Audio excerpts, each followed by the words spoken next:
But I will now welcome our next speaker, Kumba Seddu, who will be giving a talk titled Sex Hormones More Than Sex Chromosomal Complement Predict Sex Differences in Influenza Vaccine-Induced Immunity and Protection in Mice. So we can now see your screen.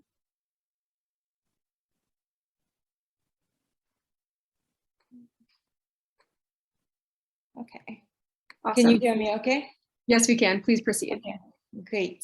So I really want to thank the conference organizers for allowing me to share my work on how sex hormones, more than sex chromosome complement, predict sex differences in influenza vaccine-induced immunity and protection in mice. So my name is Kumba Seddu. I'm a second-year PhD student in the lab of Dr. Sabra Klein at the Johns Hopkins School of Public Health in the United States.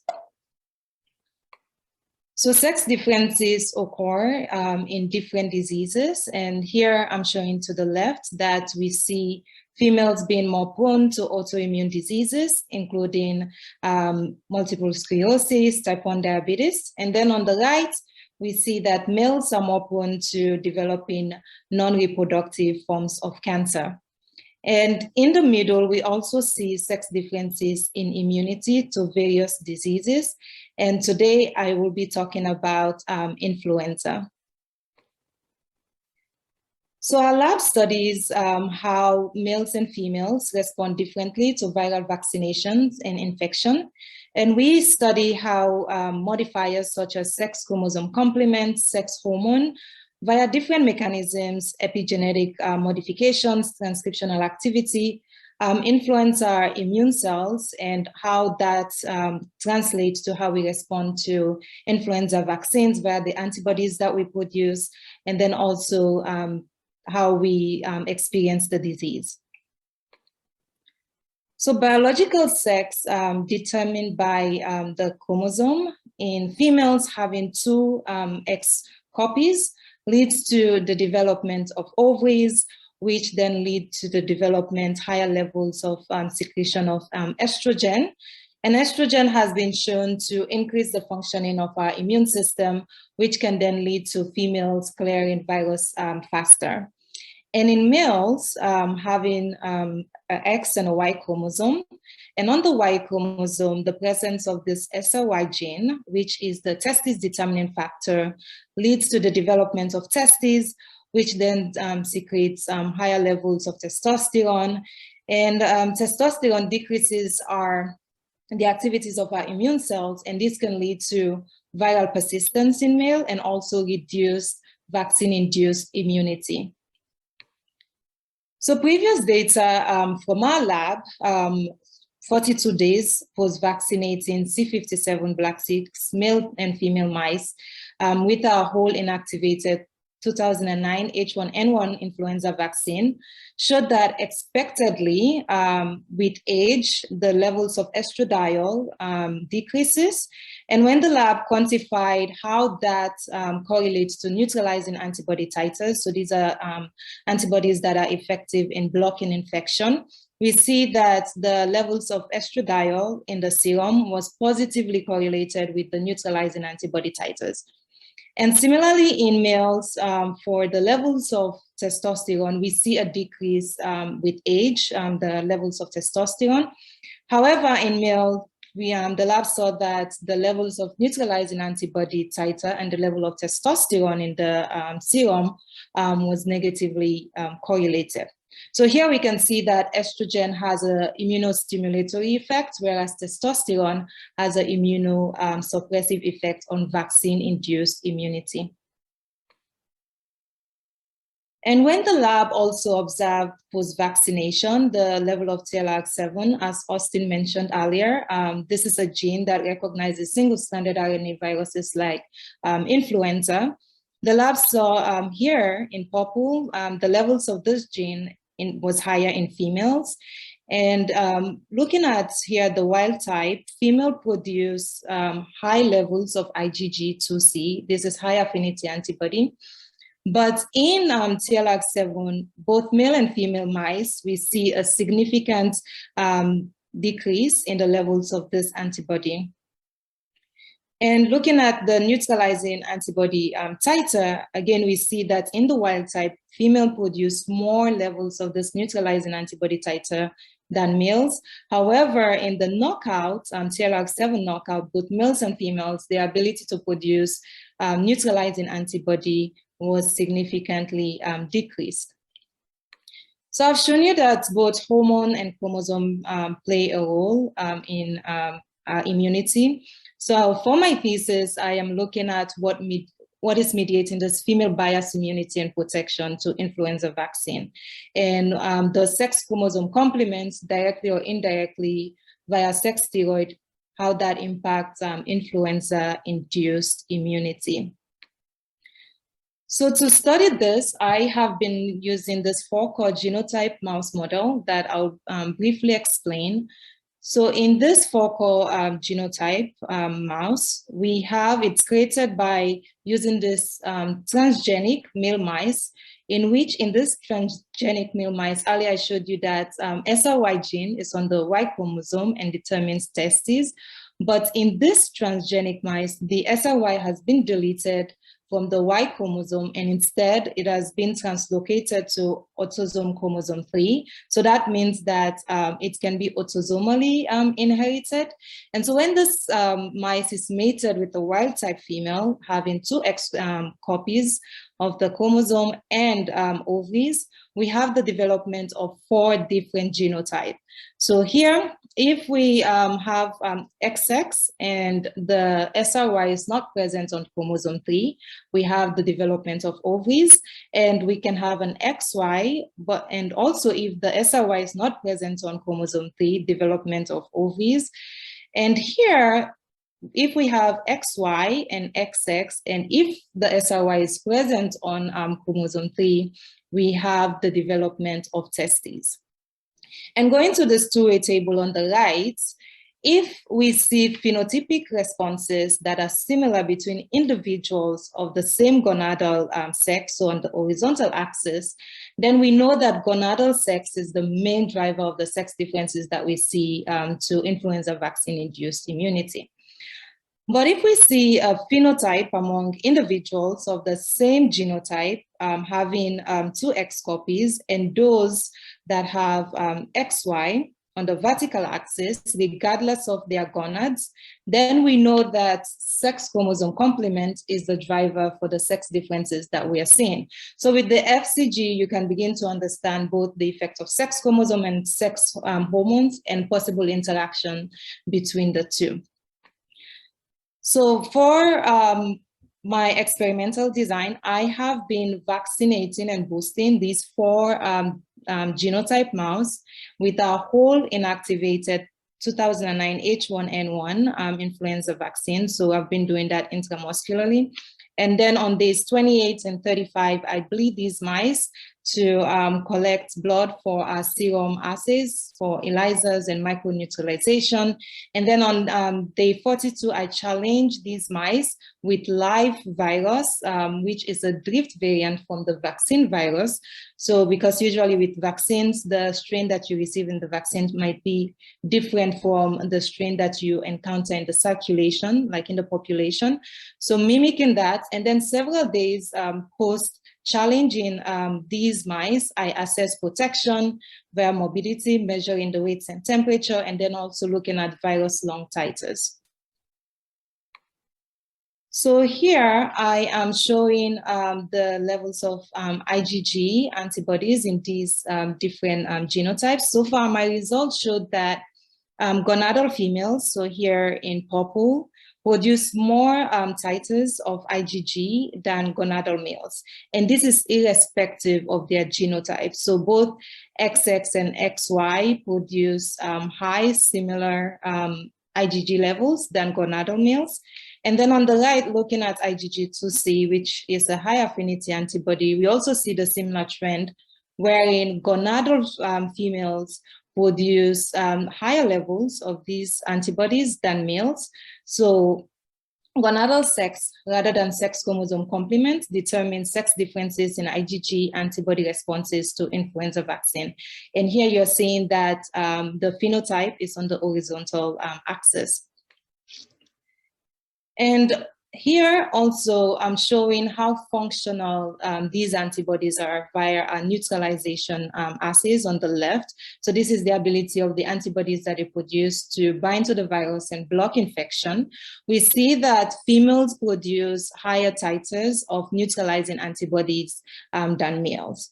And then on the right, looking here at non-neutralizing antibodies via antibody-dependent cellular cytotoxicity, which is a mechanism of immune defense where an effector cell, such as a natural killer cell, can actively lyse a targeted infected cell displaying the viral antigen that is bound to the surface. We see also here that females produce more titers of non-neutralizing antibodies than males. But here we see that between the genotypes of gonadal males, so XX produce more titers of the non-neutralizing antibody than the XY males. So again, after I vaccinated these mice, I challenged them with live influenza virus, and I looked at the number of replicating virus in their lungs via TCID50 assay, which is the dilution of virus that is required to infect 50% of the cell. So here, when I quantified the number of replicating virus in the lungs, I found that gonadal females here had less replicating virus in their lungs. And this is at 5 days post challenging these animals. And we see that gonadal males in the green had higher titers of lungs, replicating virus in their lungs. And females, even half of them had already begun clearing the virus in their lungs, and whereas none of the males had effectively cleared the virus in their lungs. And here, looking at the pathogenesis, and since mice cannot report their symptoms, we rely on measurements such as body mass and temperature. And sicker mice do not eat and hence experience decreased weight. Here, showing the percent change in body mass from the baseline. We see that XX females experience the least amount of percent body mass change, whereas the XY female, we see a significant decrease in percent body mass change. And in the gonadal males, they experience similar percent change in body mass. So the XY females are becoming sicker, similar to the males, and it's almost taking them about 2 weeks to return to the baseline. So far, I've shown you that gonadal sex, not sex chromosome complement, mediate vaccine-induced immunity, and gonadal females have greater quantity of vaccine-induced neutralizing and non-neutralizing antibody titers, and sex chromosome complement contributes to vaccine-induced protection against disease in female only, and sex steroid might mask any potential chromosomal effect in this FCG mouse model. And with that, I want to thank Dr. Klein, Dr. Sabra Klein, for being an amazing mentor, and then also to the rest of the Klein Lab members for their support in doing my research in this lab. So thank you. With that, I am open to taking any questions.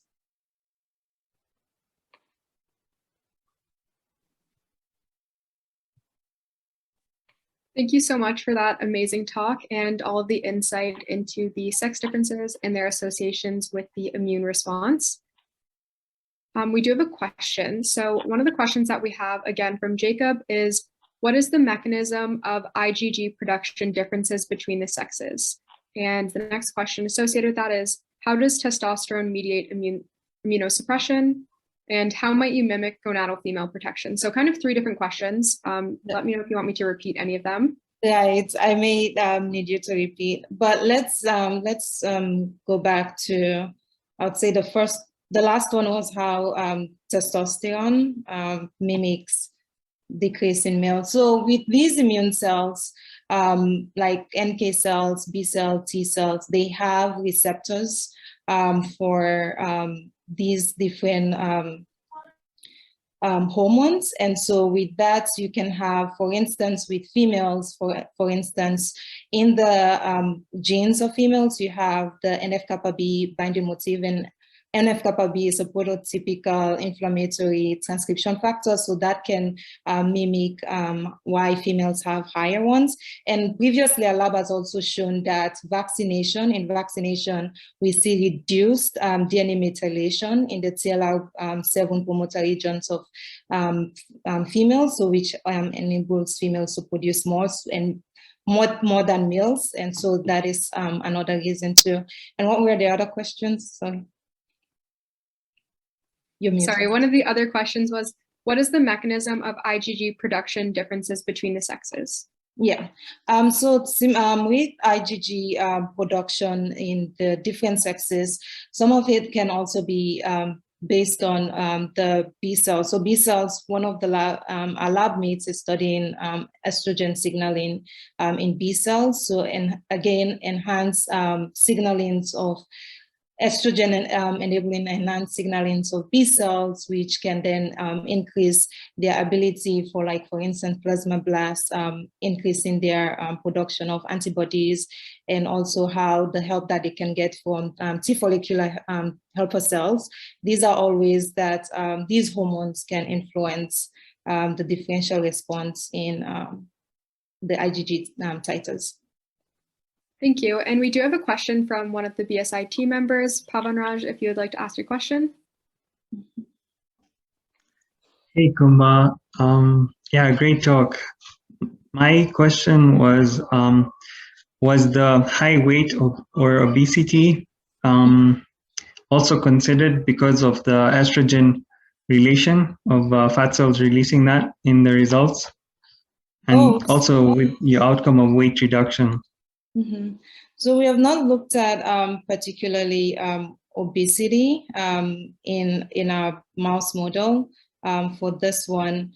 And for the percent change in body mass that I showed, here we mainly see that the wild type ones were the ones that reduced, that experienced least, and the XY had, I would say, more significant percent body change. But in terms of obesity, we have not particularly looked at that. Okay, thank you.